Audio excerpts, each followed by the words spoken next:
Hi guys! Madali ang Costco tayo ngayon dahil biglaan lang kami napaisip na pumunta ng Costco ng ate ko dahil craving kami sa lechon manok. So eto guys, nakapasok na kami sa loob. So ang dami-dami nilang mga tinda na bago sa paningin namin. Pero hindi po namin bibilhin yan. So nakita lang namin at madami din silang sale at biglaan lang din ang pagpunta namin dito at kung ano lang yung kailangan sa bahay ang bibilhin namin dahil kahit kailan naman makakabalik kami dito dahil malapit lang kami dito. So naka-sale pala ang Bordo na yan ang gustong-gusto kong sabon at yan ang lagi kong sabon na ginagamit sa bahay. Yang pink guys. So naka-sale siya kaya kumuha ako ng isa para sa bahay dahil sale siya ng 500 yen dahil super sale na siya. Dahil mahal po yan. So ayan guys, kumuha ako ng isa, nakasale siya ng 500 yen dahil kaya kumuha ako. Yan talaga yung pinaka gustong gusto kong sabon para panlabak ko, kaya kumuha talaga ako. Dahil ang dami-dami kong sabon na tinesting at hindi ko nagustuhan. So, yan lang talaga yung hinahanap ko. So, nandito na kami sa tinapay section. So, may banana bread sila, may cronuts, may mga tiramisu cake, may mga mamon, may madeleine, may mga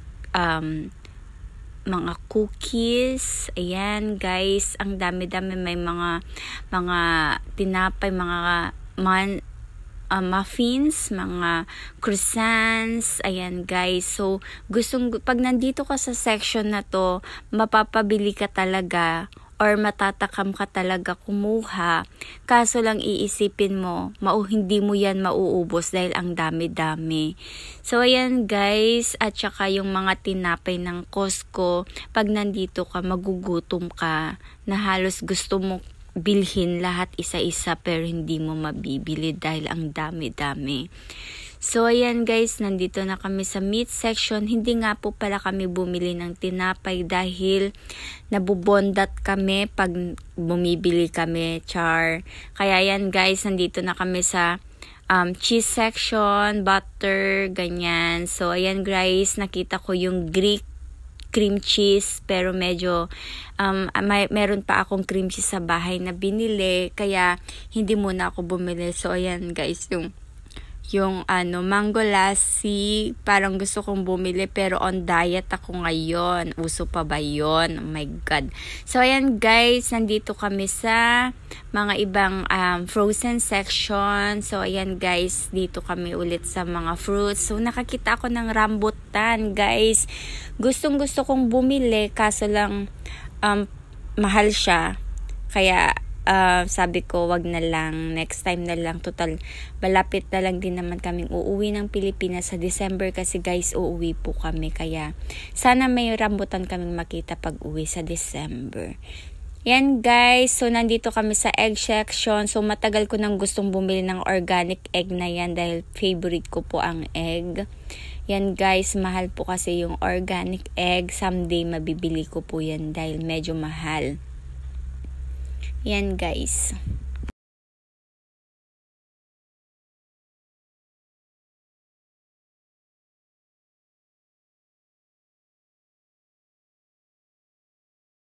And guys, sa di pa po naka-follow sa page at saka sa YT ko, please follow my channel and please always watch my channel, and thank you for always watching. Subscribe, follow, and subscribe. Please follow, subscribe, and share my video guys. Pasensya na po kung medyo hindi po ako masyadong sanay pa mag-vlog dahil medyo nakakalimutan ko po. Pasensya na din po, and thank you for always watching at sa lahat ng suporta po, maraming salamat. So nandito kami guys, titingin sana ako ng seasoning na garlic powder kaso lang wala akong nakita. So nandito na kami guys sa chicken section. So bibili kami ng lechon manok para sa dinner namin mamaya. So kumuha na nga po pala ako ng salad para mamaya yun ang side dish namin, at kumuha na kami ng 1 pack of lechon manok. So, ayan guys, Paskong Pasko na, September pa lang, Paskong Pasko na dito. So, eto guys, maeengganyo ka talaga bumili ng mga Christmas decors. Kaso lang, bibili sana kami. Kaso naisip namin sa Pilipinas pala kami magpapasko this year. Pasko at saka mag-New Year kami sa Pilipinas this year.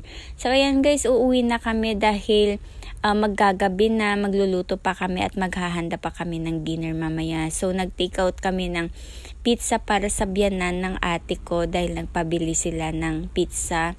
So, makikihingi na lang kami mamaya ng pizza sa kanila kung bibigyan kami. Ayan guys, so eto na yung mga binili namin. So, dinner time, eto na yung salad. Yung binigyan kami ng 2 slices of pizza. Thank you guys for watching!